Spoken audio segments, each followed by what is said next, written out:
Hello everyone, my name is Mohammed Azeem, and under the Skyfi Labs program of machine learning, we are going to do a project based on the Boston housing dataset, where we are going to predict the prices of the houses based upon the parameters and attributes given in the dataset. So without any further ado, let's get started. So first we are going to import few libraries which are going to be helpful for us. So importing NumPy as NP, Pandas as NPD, Matplotlib as MLP, and Matplotlib as pyplot as PLT. So basically NumPy is for multi-dimensional array, and these are the names, alias names which are given, and make sure to use the same names in for the program. So Pandas and Matplot for the visualization purpose.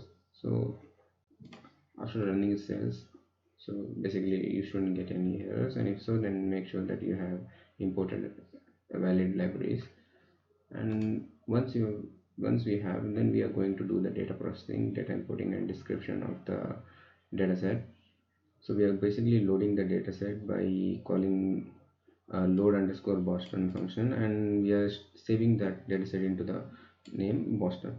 So when we are going to print the same with the description. So this is how the Boston dataset is described.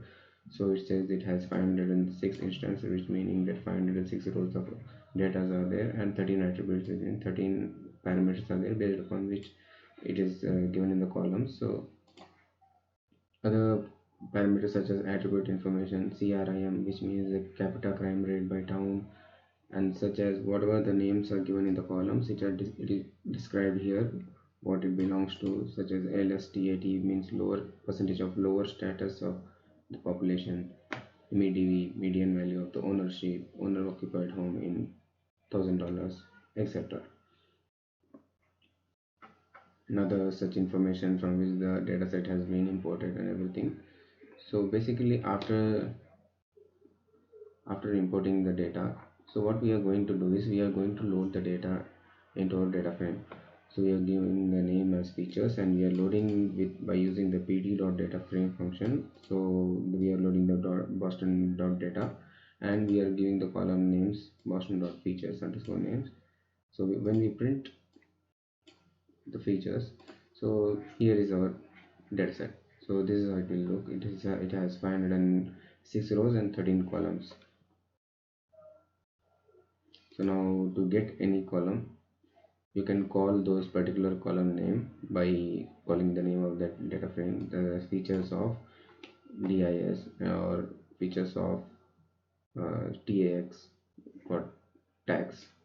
So basically you will get that particular column, and the length and the data type is float, and or else integer. It will be defined here in the description.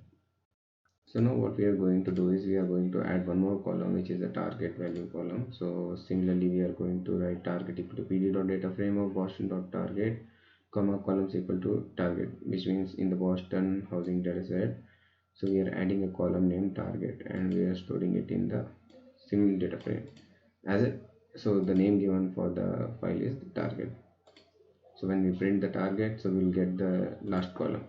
Now these two are separated, one data frame is separate and the target column is separate. So now we need to combine both the targets. So here you can see 506 rows and one column, and earlier we had 506 rows and 13 columns. So we are going to add it column wise, sorry.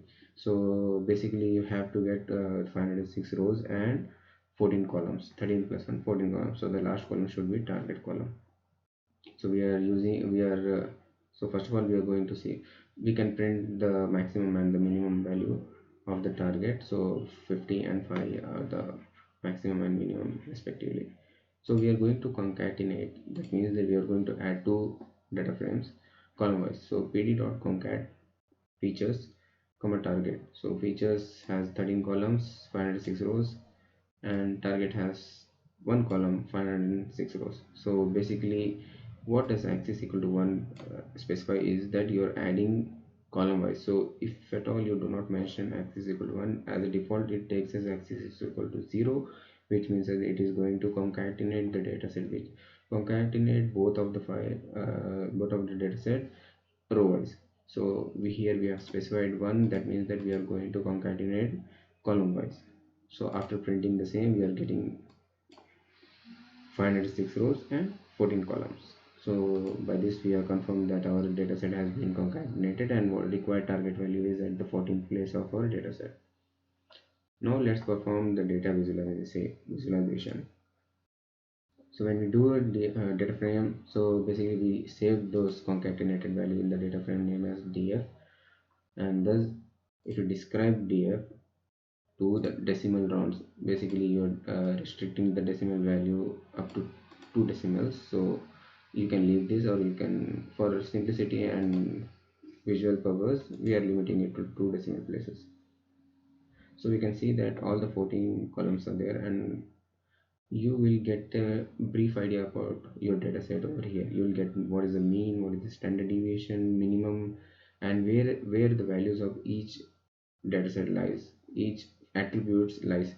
Like 20% has 0.08, so you get an overall idea about your dataset and the features which corresponds to the dataset, so you can have a good idea about what the dataset means.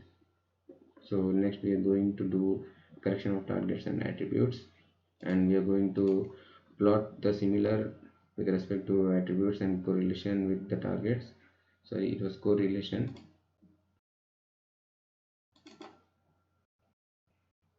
So pardon me, this is correlation of targets and attributes.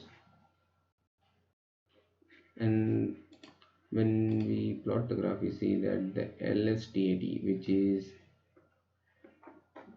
we'll see here what LSTAT means. As I explained you earlier, it means low percentage of lower status of the population. That means based upon the status of the population, the prices also depend in the neighborhood.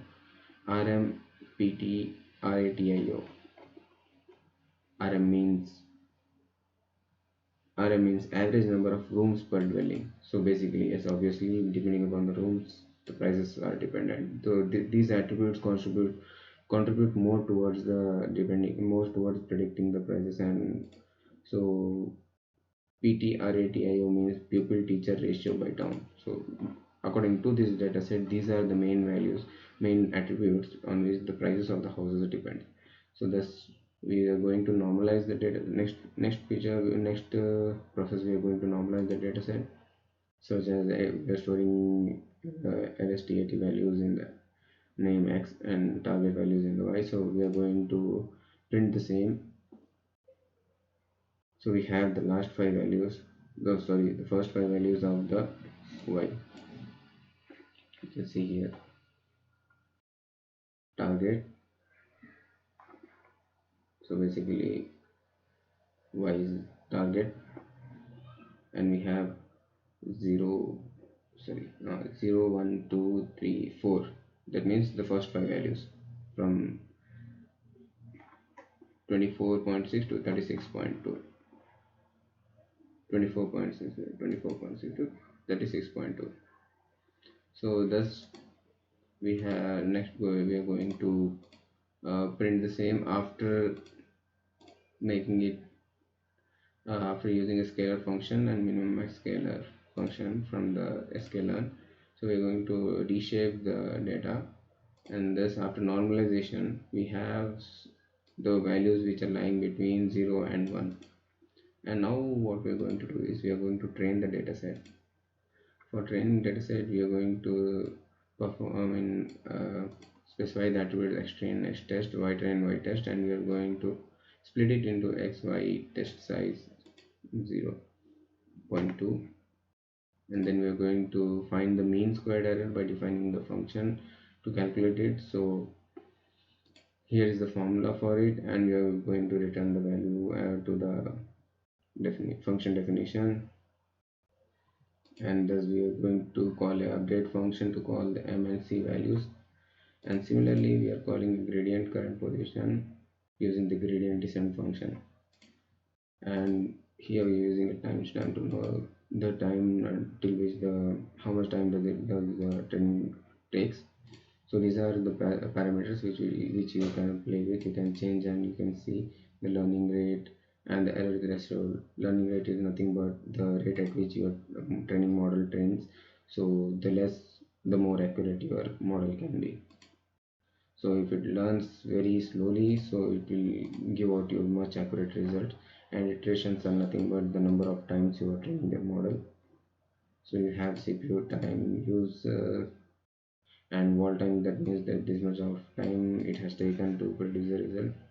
So we are going to plot the graph for the same. So we are using plt dot scatter of extreme white and color, you can have anything. So basically you have a brief idea about your data set, how well it fits. Now we are going to see how the error versus iteration graph is. So you basically, when you plot this graph, you can see that at starting the error is high. So assume the 10th iteration, at the 10th iteration, this is almost 0.03 the error. As you move further, that means the training process happens multiple times, so you have provided as 250 or 300 iteration. So as you iterate it number of times, the error value decreases, so it means that your training model is becoming much more accurate, and after time it is constant, and this is the maximum accuracy you can get with the training model you have defined. So it basically gives a brief idea about how your training model is learning. Now we are going to call the prediction on the data set as a vectorized operation. So these are the formula and mean square error of the y-test and predictive values. Now we are going to predict the values. So we are storing it in the predict. So pd.data frame of, so this is a code that runs for the prediction. So you have x values and target values and predicted values. So here we are going to predict the values again against the target values.